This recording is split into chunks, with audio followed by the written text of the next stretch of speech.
Ever feel like you're living in someone else's movie? Like you're the leading man, but the script, it's always changing? You're not alone. Many men find themselves trapped in a cycle of misunderstanding, heartache, and a gnawing sense that something's just off. Today, we're diving into a hidden truth, a perspective on relationships that most men never learn, a truth rooted in the work of Carl Jung, the man who delved deep into the human psyche. This isn't about blaming women, it's about understanding the game, so you can finally start playing your own. We're talking about the power of projection, the unconscious forces that shape our desires and choices, especially when it comes to love. Jung believed that we don't always see people as they truly are. We see them through the lens of our own inner world, our own needs, and our own, well, let's just say, scripts. And the most shocking part, it often happens unconsciously. This isn't about malicious intent, it's about the powerful, unseen forces at play within all of us. Are you ready to expose the truth? Are you ready to see beyond the surface and understand the often unseen forces at play that shape our relationships? In this video, we'll uncover the dark truths about how projection, the animus, and societal expectations shape relationship dynamics. It's time to cut through the illusions and learn how to reclaim your power, navigate the complexities of modern relationships, and find real, lasting connection. Let's be real. We all want to find the one, the person who gets us, who completes us. But what if that search itself is flawed? What if in seeking a partner, we're actually seeking a reflection of ourselves? Jung called this projection. Projection is when we unconsciously attribute our own unresolved issues, desires, or even hidden strengths onto another person. We see what we want to see. It's like a movie. We cast the other person in a role and then get frustrated when they don't stay in character. Think of it like this. Imagine you're longing for a sense of adventure. You meet someone who seems adventurous. You project that desire onto them. You don't truly see them. You see your own need for adventure reflected back. This is where the trouble begins, because the real person, the one underneath the projection, inevitably disappoints. They don't live up to the fantasy. They don't fit the script. And the cycle of idealization, disappointment, and blame begin. This dynamic is the heart of so many relationship struggles. Men, especially, are often taught to believe in this ideal of the, quote, perfect woman, of the woman who will solve all their problems, make them happy. They get ensnared by their own desire for validation and connection. And as Jung observed, this pattern can be a trap. It's a psychological maze that can leave you feeling lost, confused, and ultimately betrayed. To understand how to navigate these complexities, we must now delve into the concept of the animus. The animus, in Jungian psychology, is the unconscious masculine aspect within a woman. It's her inner voice of logic, reason, and, crucially, her own internal sense of self. A well-developed animus is a source of strength and clarity. However, when the animus is undeveloped or unchecked, it can manifest as a form of possessiveness or projection, leading a woman to project her inner masculine desires onto a man. When a woman hasn't consciously integrated her own masculine side, which is a crucial part of her psychological development, she can unconsciously project her animus onto men. This projection is not always intentional.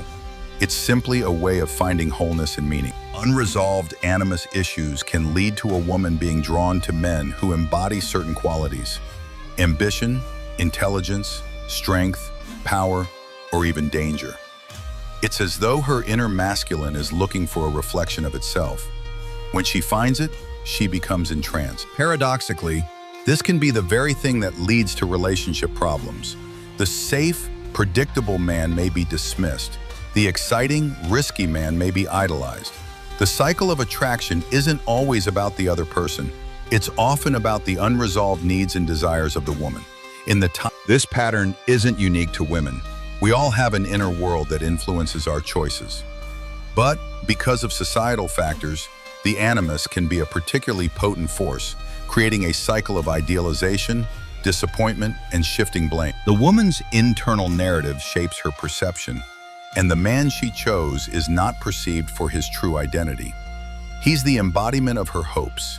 He may start out as a hero, but eventually his shortcomings come to light, and the animus, unfulfilled, will lead her to find the next man. Men, in turn, often fall into the trap of trying to fulfill these projections. They try to be the perfect provider, the perfect lover, the perfect, well, whatever the woman's animus is seeking. But here lies the irony. The more you try to fit the mold, the less attractive you become. It's like trying to build a house on sand. The foundation isn't solid. The structure isn't authentic. The more you try to be what you think she wants, the further you stray from who you truly are. And that, my friend, is a recipe for disaster. Here's where things get interesting. Because the very qualities you think will make you more lovable, the obedience, the predictability, the willingness to please, are often the very things that diminish attraction. The feminine isn't instinctively drawn to comfort or predictability. It's drawn to mystery, to risk, to the man she can't fully define or control. The moment you make yourself completely known, without boundaries or a backbone, you risk becoming invisible, disposable. You become a character, not a person. This creates a paradox. You fear being alone more than you fear being fake. You'd rather lose yourself than lose her. But as Jung understood, until a man embraces that solitude, he'll never be truly free. Individuation, Jung's concept of becoming a whole person, is a path for the courageous. It requires you to confront the false versions of yourself, the ones built to please others, and let them fall away. It's a journey of self-discovery where you must let go of the masks and confront your own inner demons. It's often lonely. It's the path less traveled. Many people will not like what you become, but you will find your strength within. The individuated man isn't welcomed by society. He is often labeled as difficult, but what others perceive is the strength that comes from the truth of who you are. The true power is in being unbuyable, unmanipulable. It's a place where you no longer need approval to be confident. This isn't about rejecting women. It's about becoming the kind of man who attracts the woman who sees and loves the real you. When you're solid in yourself, you have room for the woman who's also working on her own wholeness. It's about building a partnership based on truth and mutual respect. This is the key. The work of individuation requires brutal honesty. It means confronting the parts of yourself you've kept hidden, the parts you're ashamed of, the parts you've been told to ignore, the parts that, ironically, make you you. It's a process of self-acceptance. It means embracing your flaws, your insecurities, your imperfections. You must find your strength and not be swayed by the opinions of others. The work to become a whole person is what Jung would call individuation. This path is not easy. It will push you to your limits. It will challenge everything you believe about yourself. But it's the only path that leads to true freedom. Facing your shadow means acknowledging the darker aspects of your personality. The anger, the resentment, the fear. This is not the same as self-loathing. It's about accepting that these parts exist, understanding their origins, and learning to integrate them into your whole self. In our increasingly instant gratification-driven society, the work of individuation can be tempting to avoid. We seek easy fixes and quick solutions, but there is no shortcut, no three-step program to becoming a man.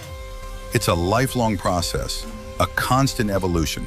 It means being honest with yourself, even when it hurts. This work isn't about being perfect. It's about progress. It's about continually striving to become more authentic, more whole. In the stillness and quiet of your own mind is where you will find your answers. This is where you become yourself. When you embark on the path of individuation, something amazing happens. You attract the right people. The woman who is not looking to complete herself through you, but the woman who's also working on her own wholeness. You no longer attract women who want a role to be filled. You attract women who value authenticity and who value the truth. It's a profound shift. It's no longer about needing someone, it's about choosing to be with someone. From a place of strength, not from a place of emptiness. From a place of being content and confident in who you are, rather than searching for someone to be complete you. This is the difference between love based on need and love based on freedom. The woman who has done the work herself will not need you to perform. She will see you, truly see you, and will want you to stand with her, not as the one she wants to be her savior. This kind of connection is rare, but it's possible. It requires both partners to be honest with themselves. It involves both people taking responsibility for their own inner worlds. If you're willing to take the difficult path, you will eventually discover the truth that the woman you were searching for was in you. The beautiful part of this journey is the knowledge that you can be the person she wants. The knowledge that you were always capable of being more than you knew. That's a journey worth taking.